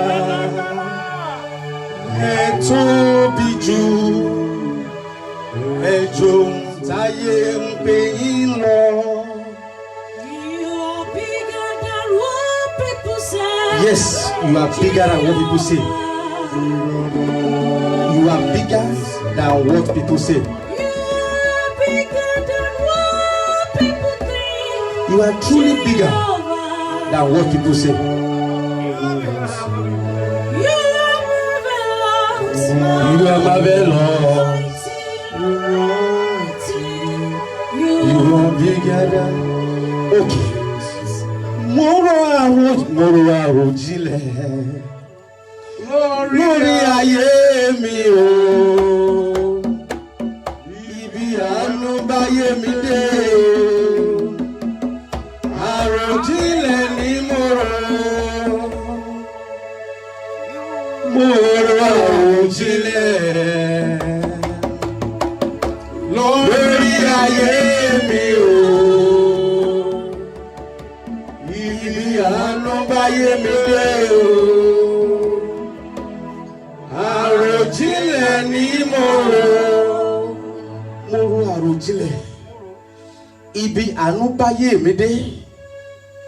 Mo ro àròjinlẹ̀ níbi ayé bẹ́ bí mi dé tí àánú gbégbà. Mo ro àròjinlẹ̀ ibi tí àánú fà mí lọ́wọ́ dé. Pàápàá nínú ìrìn àjò 2020 yìí, àròjinlẹ̀ ṣáà ni mo rò. Ọ̀pọ̀ ẹgbẹ́ mi ti lọ. Àwọn tá a jọ ṣànádà wọ́n ti kú, wọ́n ti lọ. It is not by my righteousness. It is not by my doing. It is not by my perfection. Ṣùgbọ́n orí ọ̀fẹ́ rẹ ló gbé mi ró. Ṣùgbọ́n orí ọ̀fẹ́ rẹ ló gbé wa ró. Atóbájayé má jayà lóló. Ó sọ̀rọ̀ nílé ṣe bẹ́ẹ̀ lájò. Ó sọ̀rọ̀ lájò ṣe bẹ́ẹ̀ nílé. Ọlọ́run ìgbà gbogbo, Ọlọ́run ọjọ́ gbogbo. Nígbà tó sọ̀rọ̀ kẹ́tẹ́kẹ́tẹ́ Bálámù ó fọ̀hùn jáde bí ènìyàn. Nígbà tí ó sọ̀rọ̀ òkun gbọ́ ohùn rẹ̀ ó píyà. Nígbà tí ó sọ̀rọ̀ ẹja ńlá tó gbé Jónà mì ó pọ̀ jáde sílẹ̀. Nígbà tí ó sọ̀rọ̀ Jọ́dánì rí ó padà sẹ́yìn. Nígbà tí ó sọ̀rọ̀ àwọn òkè ńlá ń fò bí àgbò. Àwọn òkè kéékèèké ń fò bí ọ̀dọ́ àgùntàn. Nígbà tó sọ̀rọ̀ jáde iná dáhùn. Atóbi jù Ọlọ́run Ísírẹ́lì. Ìwọ làwa ó máa bọ, ìwọ làwa ó máa yìn. Ìwọ làwa ó máa júbà fún ní gbogbo ọjọ́ ayé wa. Ọlọ́run ọjọ́ gbogbo, Ọlọ́run gba ayé tiwa o. Àìkú àìsá ìdìbàjẹ́ ẹ̀mí àwọn wòlíì ọkọ̀ àwọn ajíhìnrere. Atóbi jù Ọlọ́run Ísírẹ́lì. Pápá ńlá ti ń gbó tóńtóń. Òkèlè gbangba tí ò ṣe mí fọ́sọ̀run àjẹ́. Atóbi jù iná pẹpẹ tí kì í kú. Òjì kan lùkọ́ pa ọ̀pá kan wò kọ́ yè. Ọlọ́run ẹ̀mí ènìyàn gbogbo. Ọlọ́run orílẹ̀-èdè gbogbo. Ọlọ́run ìgbà gbogbo. Ó dá ìgbà ṣùgbọ́n wọn kò ní ìgbà. Ó dá àkókò ṣùgbọ́n wọn kò ní àkókò. Ó dá ohun gbogbo, ó sì lè ṣe ohun gbogbo. Àwa yìn ọ́ láti inú ilé yìí wá. A gbé ọ̀gá láti inú Redeem Kòṣeúntì Church. A sọ pé ìwọ nìkan ni Ọlọ́run. A sọ pé ìwọ nìkan ni Ọlọ́run. A sọ pé ìwọ nìkan ni Ọlọ́run. Ọ̀pọ̀ ẹgbẹ́ wa ló ti lọ. ṣùgbọ́n ó dá wa sí tilétilé wa pàápàá nínú oṣù tá a wà yìí à ń yàn àgbé ọ̀gá ọlọ́run gbọ́ ọpẹ́ tiwa ọlọ́run gbà yín tiwa atóbijù gbọ́ ọpẹ́ tiwa òkè tí àwọn kan ń gùn tán mí hẹlẹ àwa gùn síbẹ̀ àwa lórí ẹsẹ̀ wa àwa gùn síbẹ̀ àwa lórí ẹsẹ̀ wa láṣẹ ní onídúró mi ẹ ṣeun onídúró mi ẹ ṣeun bójú ènìyàn ló dúró ni a ti máa sọ̀rọ̀ bójú ènìyàn ló dúró ni a ti sá lọ bójú ènìyàn ló dúró ni a ti máa sírègùn onídúró mi ẹ ṣeun ṣó lè sọ fún onídúró mi ẹ ṣeun onídúró mi ẹ ṣeun bójú ènìyàn ló dúró ni a ti máa sọ̀rọ̀ yes bójú ènìyàn ló dúró ni a ti sá lọ bójú ènìyàn ló dúró ni a ti máa sírègùn onídúró ẹ ṣeun onídúró ẹ ṣeun onídúró ẹ ṣeun onídúró ẹ ṣeun onídúró ẹ ṣeun ó yẹ kó o lè fọpẹ́ fún jù bẹ́ẹ̀ lọ ó yẹ kó o lè fọpẹ́ fún jù bẹ́ẹ̀ lọ arúgbó ọjọ́ àdàgbà tẹ̀pá àdàgbà pààrọ̀ oyè ọlá nínú àwọn ọlá ògo nínú àwọn ògo ọba tí ń fi ògo fúnni ọba tí ń dá ògo tí ń pín ògo òsọ̀rọ̀ nílé ṣe bẹ́ẹ̀ lájò òsọ̀rọ̀ lájò ṣe bẹ́ẹ̀ nílé ẹnikẹ́ni nínú iná ìléru èkọ̀ọ̀kan tó wù jáde láti gbòǹgbò tẹ̀sẹ̀ wá iná nínú àwọn iná ó jókòó sí ìpẹ̀kun ọ̀run ó fàyè ṣàpótí ìtìsẹ̀ kí ló lè ṣe kí ló lè ṣe kí ló lè ṣe kí ló lè ṣe kí ló lè ṣe kí ló lè ṣe Sunday àkọ́kọ́ nínú oṣù kẹfà 2020 àyàn àsọpẹ́ wọ̀nà ọlọ́run àyàn àsọpẹ́ wọ̀nà ọlọ́run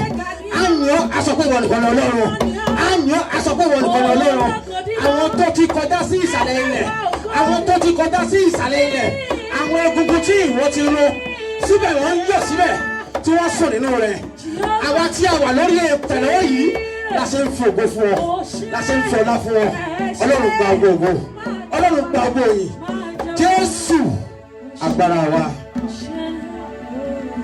Thank you, Lord. Thank you, Lord. Thank you, Lord. We welcome you once again to this glorious service, which is the first Sunday service of the month of June 2020. I'm sure you agree with me that this year is a year of great testimony. It's a year of wonders. It's a year of revelation. And it's a year of manifestation. It's a year of re-authentication. And it's a year of reaffirmation. For those who did not know, or for those who are still in darkness, or for those who are still in doubt, that God is still God over Israel. That the maker of heaven and earth is still God and no one but him. Lẹ́yìn rẹ̀ kò sí ẹni kankan. Níwájú rẹ̀ kò sí ẹni tá à bá fi wé. Ta ló dàbí rẹ̀ ọba àwọn ọba. Ó fi títóbi rẹ̀ wọ̀n wá pàápàá nínú 2020 yìí. Pé òun nìkan ni Ọlọ́run. Pé òun nìkan ni Ọlọ́run. Pé òun nìkan ni Ọlọ́run. We have witnessed a lot during this pandemic. 400,000 souls are gone. Just by the fact of this pandemic. Just by the fact of this 12 weeks or 13 weeks pandemic. Do you know the message that God has said we should share amongst ourselves today? The message is the man coming out of lockdown. Ọkùnrin náà tó ń jáde bọ̀ láti inú ìfipamọ́. The man coming out of lockdown. Obìnrin náà tó ń jáde bọ̀ láti inú ìfipamọ́. Because I know you realize that the government of this world, they are gradually relaxing the lockdown. They are saying now you can go out, meet with 6 people, or you can go to work, use the public transport, but use your face mask. They are gradually reducing it. They are relaxing the lockdown. But who is that man that is coming out of this lockdown? Is it going to be the same man that went in lockdown? Ṣé ó jẹ́ ènìyàn náà tí ó wà nígbà tí a lockdown? Nígbà tí a ní kí olùkù kí wọ́n lọ fi ara pamọ́? The man coming out of lockdown, is it going to be the same person? The deceitful person, the sinner, the liar, the fornicator, the one that did not know God, that went into quarantine, that went into isolation, that is going to come out again after this relaxation of the lockdown. God has been faithful to us because he stood firmly on his word. He that keepeth Israel does not sleep nor slumber. Psalm 121 verse 4. Only ẹni tó ń pa Israeli mọ́, ó ní kì í sùn, bẹ́ẹ̀ ni kì í dògbé. Ó pa á mọ́ ní tòótọ́. We went into isolation. Some people went into quarantine, but now they are relaxing it. Who is the person coming out of lockdown? I will quickly share many lessons that we've learned during this peak pandemic period. Because there are so many, I'm just going to probably touch on 7 or 8. The lessons we have learned so far in this pandemic period. We have suddenly realized that life is short.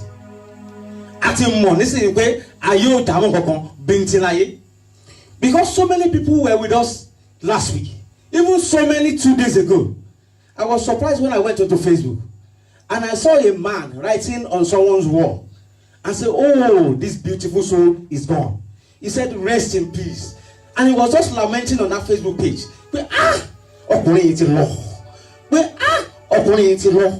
And 2-3 days, exactly 3 days after, then a notification came on that person that wrote "Rest in peace" on another person's page. And people are now lamenting, this person is gone.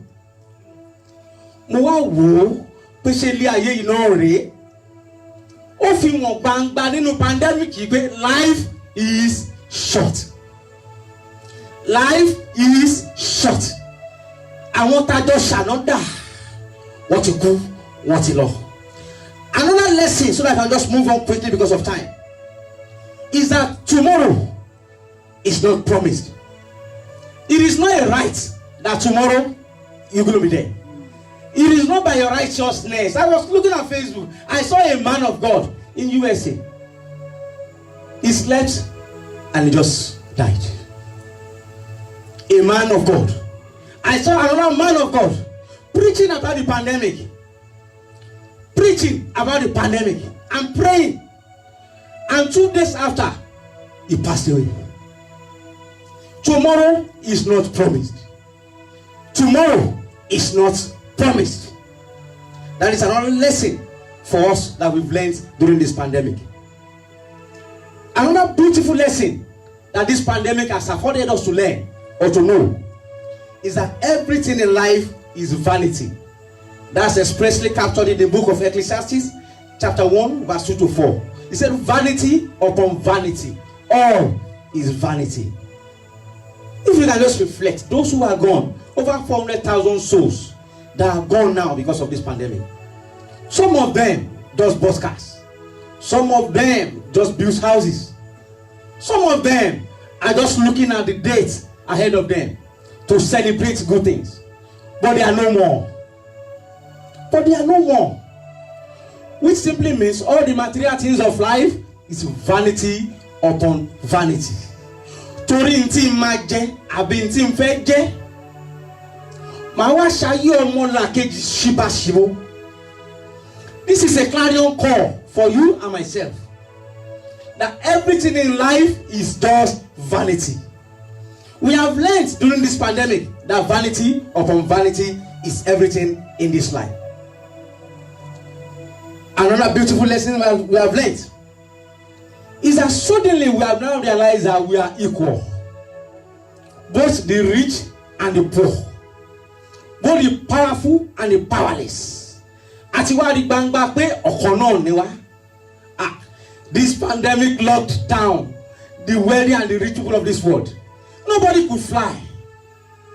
Nobody could visit their specialists, their doctors. the rich and the poor became equal. Even presidents are now kneeling before the creator of the world and the heavens.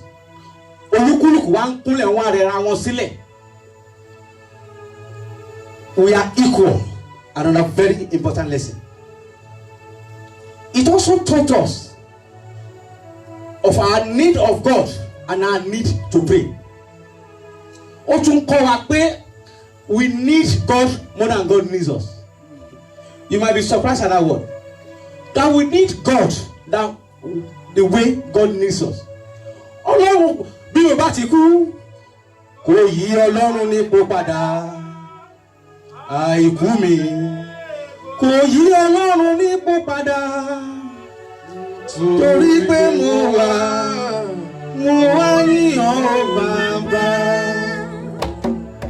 Bí mo bá ti kú kò yí Ọlọ́run nípò padà. Àìkú mi gan kò yí Ọlọ́run nípò padà.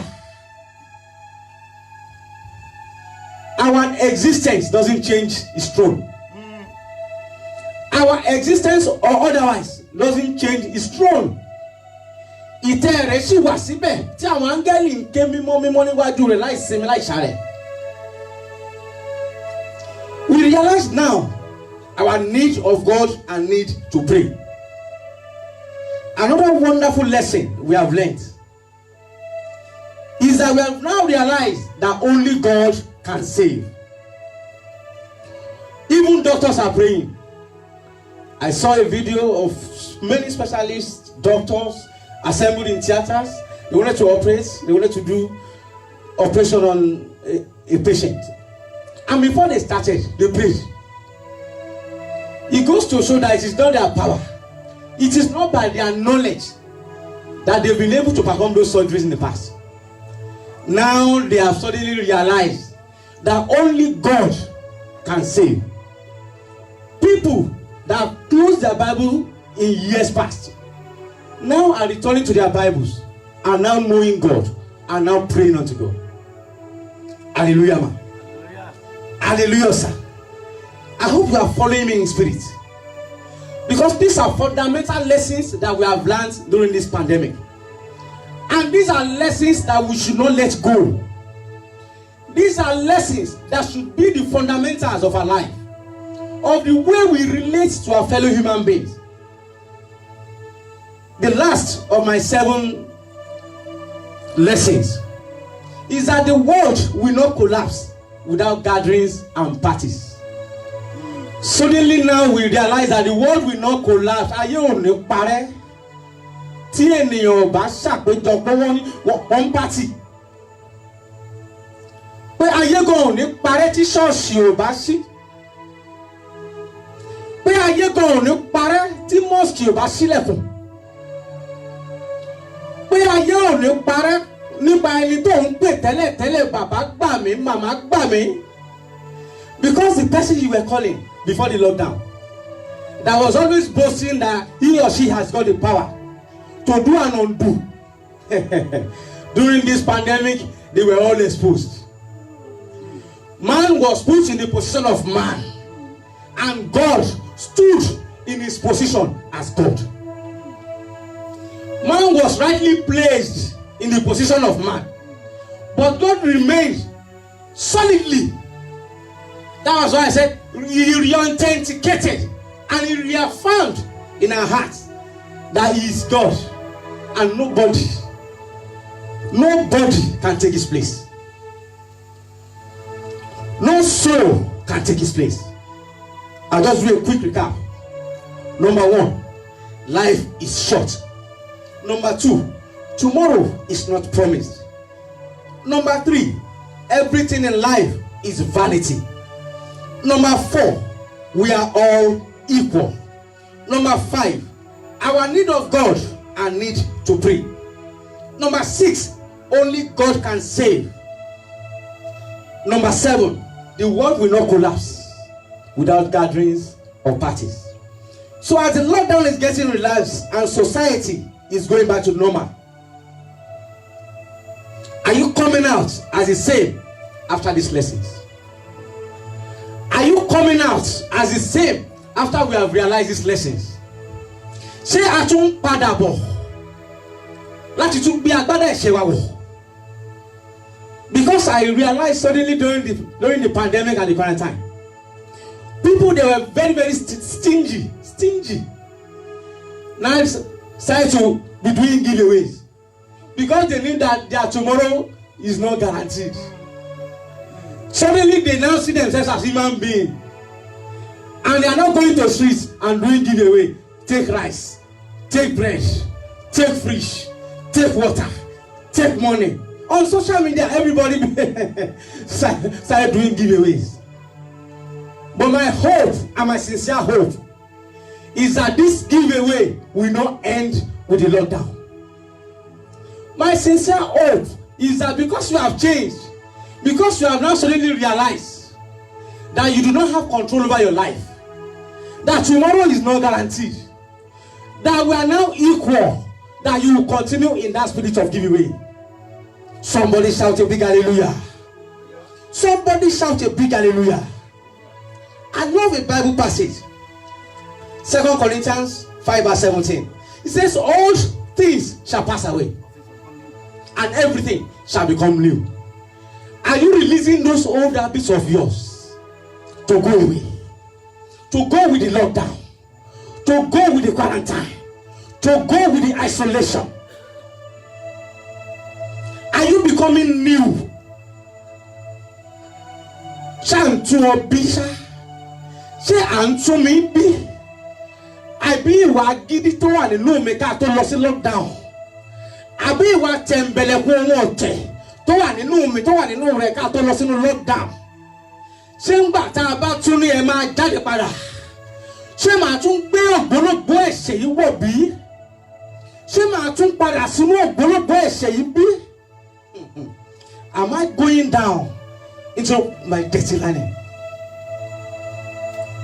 A very powerful man of God in the Bible that I love his story so much, Apostle Paul. I'm on the book of Acts, chapter 9 now. Something happened. Saul, the persecutor of the Christians, ó máa ń gbé nínú, ó máa ń gbé lọ́kàn láti fìyà jẹ àwọn Kristẹni. He went to the chief priest. He said, give me authorization, give me the letter. Mo ti lu àwọn ará bí ìdàdà Jerusalem, mo fẹ́ lé wọn lọ Damascus. I want to follow them to Damascus. I want to punish them. I want them to realize that who is that Jesus they are shouting about. I want to tell them, I want to punish them. I want to bring them to book. I want to use them as scapegoats. But as he was going on his way to Damascus, something happened. And a light shone on him from above, from heaven. And he fell to the floor. Ìmọ́lẹ̀ kan tàn láti ọ̀run wá, ó tàn sí lójú, ó sì ṣubú rẹ̀. Ó wá ń gbóòórùn. Ó ní Sọ́ọ̀lù, èéṣe tí ìwọ ń ṣe nínú bíi sí mi? Ó gbóòórùn, ó ní Sọ́ọ̀lù, èéṣe tí ìwọ ń ṣe nínú bíi sí mi? When he heard that voice, ó ní Olúwa, ta ni ìwọ? Ó ní èmi ni Jésù tí ìwọ ń ṣe nínú bíi sí. Ó ní ṣé ohun ìrọ̀rùn ni láti tàpá sí ẹ̀gún? And immediately he lost his sight. Where am I driving to? Where am I going to? Saul went into lockdown for 3 days. He was locked down. He lost his sight. He was locked down. He could not see. And he asked Jesus, what do you want me to do? Jesus said, hold on, go into the city. When you get into the city, I will tell you what to do. Àwọn tó ń tẹ̀lé àwọn ọmọ ẹ̀yìn rẹ̀ tẹ́lẹ̀, wọ́n ń wò pé arákùnrin tá a jọ débi kí ló ń ohun làwọn ń gbọ́ wọn kò rí nǹkan kan. But what surprised me is what happened in that verse 18. Because after Saul has gone into lockdown, and God revealed himself to him during the lockdown, and he changed from that prosecutor to a preacher of the word. during the 3 days lockdown of Saul, even his name changed. And people that saw him after the lockdown, preaching in the synagogue, they are now saying, ọkùnrin tó ń lé àwọn Kristẹni pakọ́ yìí. Why the sudden change? I pray in the mighty name of Jesus. Mo gbàdúrà lórí agbára tó ju agbára lọ. Mo dúró sórí àpáta Kristi ilẹ̀ mìíràn yan nìní. Gbogbo ojúkójú tí ó máa rí ọ lẹ́yìn lockdown yìí. Gbogbo ẹnikẹ́ni tí ó máa bá ọ pàdé lẹ́yìn lockdown yìí. Mo pàṣẹ lórúkọ Jésù Kristi. Wọ́n rí ọ pẹ̀lú àmì tuntun.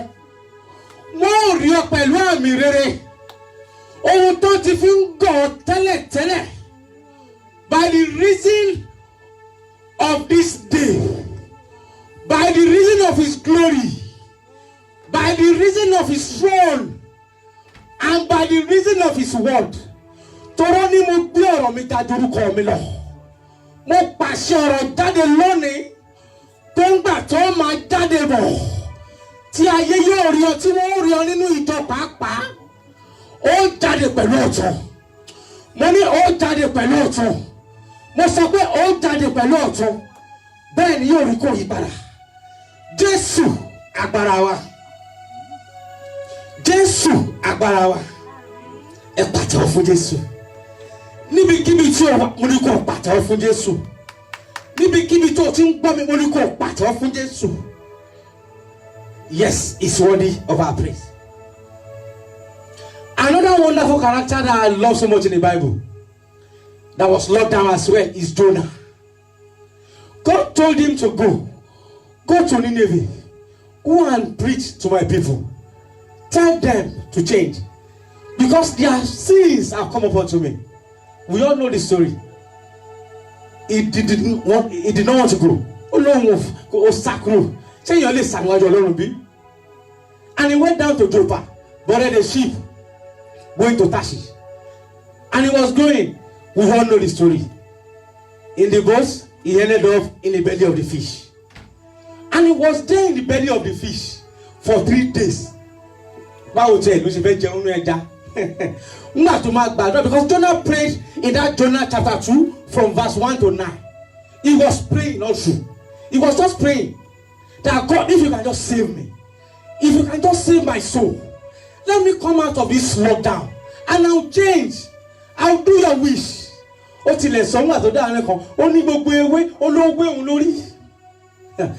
God spoke. God spoke in Jonah chapter 2 verse 10. And he commanded the fish to release Jonah. Mo gbàdúrà lónìí. Gbogbo ẹja abàmì ayé tó gbé omi. Gbogbo agbára ayé tó gbé omi. Tó ní òní ṣeré òní lọ. Bí ọ̀rọ̀ ti jáde láti ẹnu Olódùmarè. Tó pàṣẹ fún ẹja náà pé kó tú Jonah sílẹ̀. Mo pàṣẹ ọ̀rọ̀ náà jáde ó yá máa gba ìtúsílẹ̀. Mo pàṣẹ ọ̀rọ̀ náà lónìí ó yá máa gba ìtúsílẹ̀. Bẹ́ẹ̀ ni yóò rí Jésù agbára wa. Yes, Jonah was released. Immediately he went to Nineveh. And the Bible describes Nineveh as a city, a big city, that you can journey for 3 days. But Jonah, because of his hardened mind, he only journeyed the city for 1 day. Because he didn't even want them to change their minds anyway.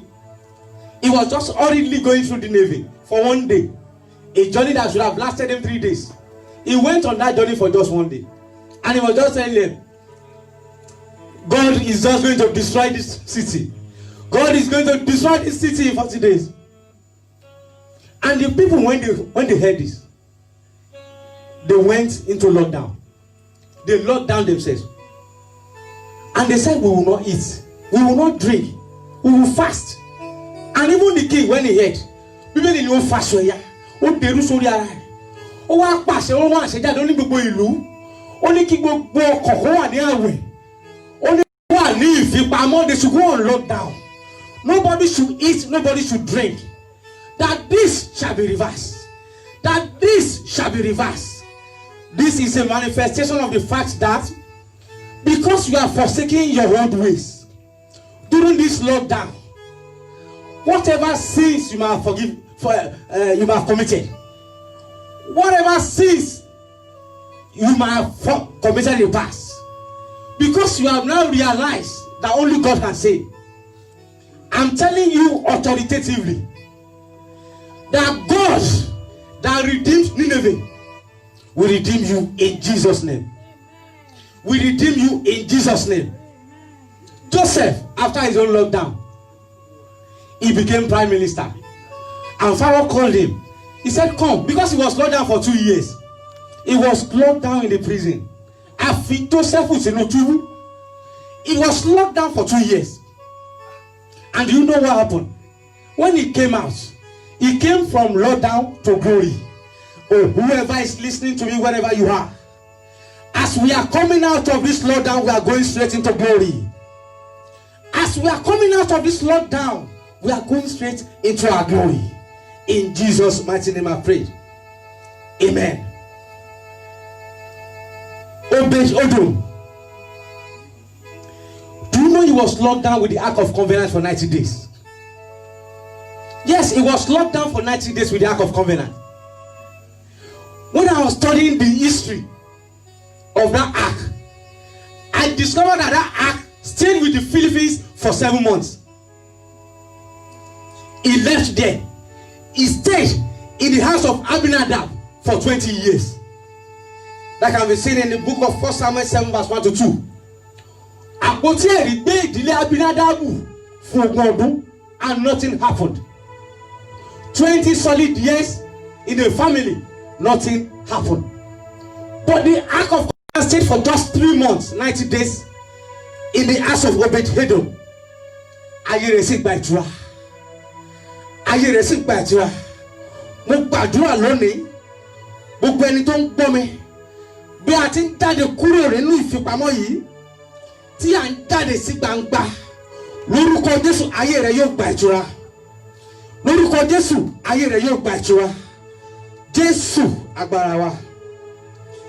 Jésù ooo tó lómi àtẹ̀jẹ́, tó lómi àtẹ̀jẹ́, wá bá mi táyé mi ṣe. Jésù ooo tó lómi àtẹ̀jẹ́, tó lómi àtẹ̀jẹ́, wá bá mi táyé mi ṣe. Jésù ooo tó lómi àtẹ̀jẹ́, tó lómi àtẹ̀jẹ́, wá bá mi táyé mi ṣe.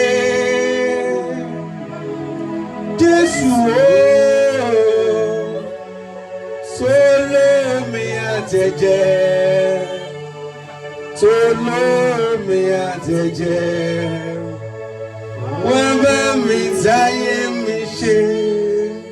So after this lockdown, are we going back to our old habits? Are we going back to being deceitful? Are we going back to our selfishness? Are we going back to our self-centeredness?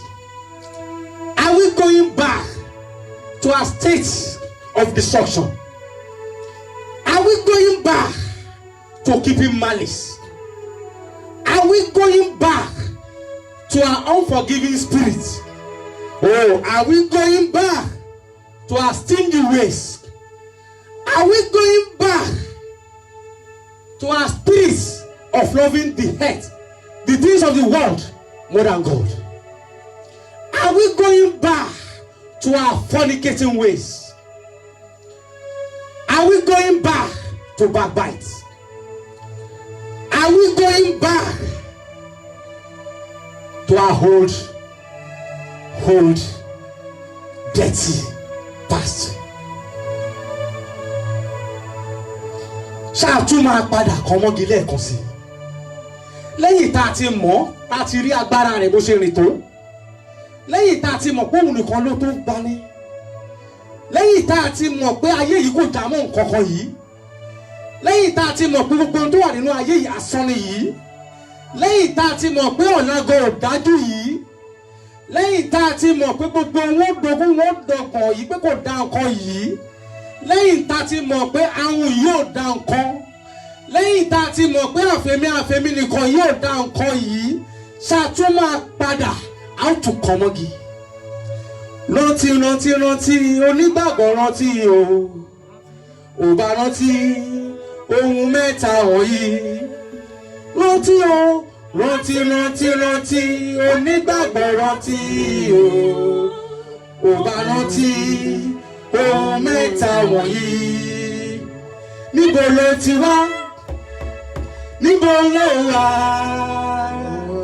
Tètè rántí ibi ó gbé lọ.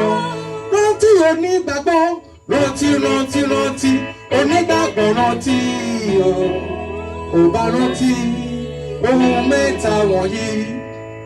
Rántí o, rántí onígbàgbọ́ rántí o, ò bá rántí ohun mẹ́ta wọ̀nyí. Níbo ló ti wá? Níbo ló wà? Tètè rántí ibi tó gbé lọ. Tètè rántí sẹ́ ibi ó gbé lọ. À ń dìbò lọ́wọ́lọ́wọ́ fún Jésù àtẹ̀sù o.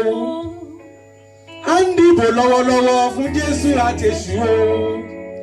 Nínú ìgò ìbò ọgọ́rùn-ún, Jésù ní mẹ́ta péré. Èṣù ti kó gbogbo ìbò lọ. Ta ló dìbò fún kó máa rókì lọ́kàn ẹ̀? Rántí o, rántí onígbàgbọ́ rántí o. Tètè rántí ohun mẹ́ta wọ̀nyí. Rántí o, rántí onígbàgbọ́ rántí o. Òtí rántí ohun mẹ́ta wọ̀nyí. Níbo la ti wá? Níbo la wà? Àbájọ rántí ibi tá a gbé lọ. Yes, ká rántí ibi tá a gbé lọ. Ká rántí ibi tá a ti ń bọ̀, torí ńgbà tá a ń bọ̀ ìhòòhò la wá. A ò mú aṣọ dání, a ò mówó lọ́wọ́. Ẹ̀gbà ọrùn góòlù ò bá wa débí. Kí ló wá dé tá a wá dáyé tán ká wálé ayé máyà?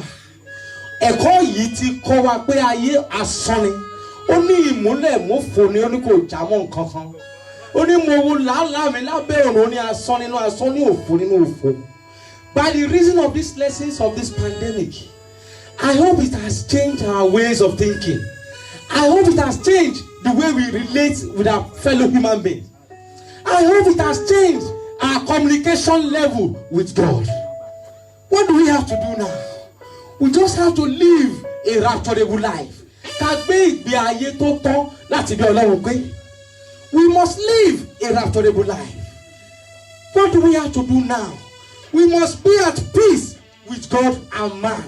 Ẹ̀mí tí kì í dáríjì ni, ẹ̀mí tí kì í fi sílẹ̀ kó máa lọ, should leave us, should not dwell with us in this second phase. Because I call it a second phase. Because it's just a second chance. Those who are gone, we are not better than them. It's just that we have the grace to witness the second half. We have the grace to witness the second phase. That is why we are here. Are we ready to forgive everyone? Are we ready to release? Remember that life is short. The man coming out of lockdown, who is that man? Before I go quickly, I would like to read this Bible passage. 2 Timothy chapter 2, verse 19 to 21. Kí n tó lọ aka ọ̀rọ̀ Ọlọ́run yìí, 2 Timothy orí kejì, verse 19 to 21. Ìkọkàndínlógún títí dé ìkọkànlélógún. I'll read in English and I'll read in Yoruba. Nevertheless, the foundation of God standeth sure, having this seal: the Lord knoweth them that are his. And let everyone that nameth the name of Christ depart from iniquity. But in a great house there are not only vessels of gold and of silver, but also of wood and of earth, and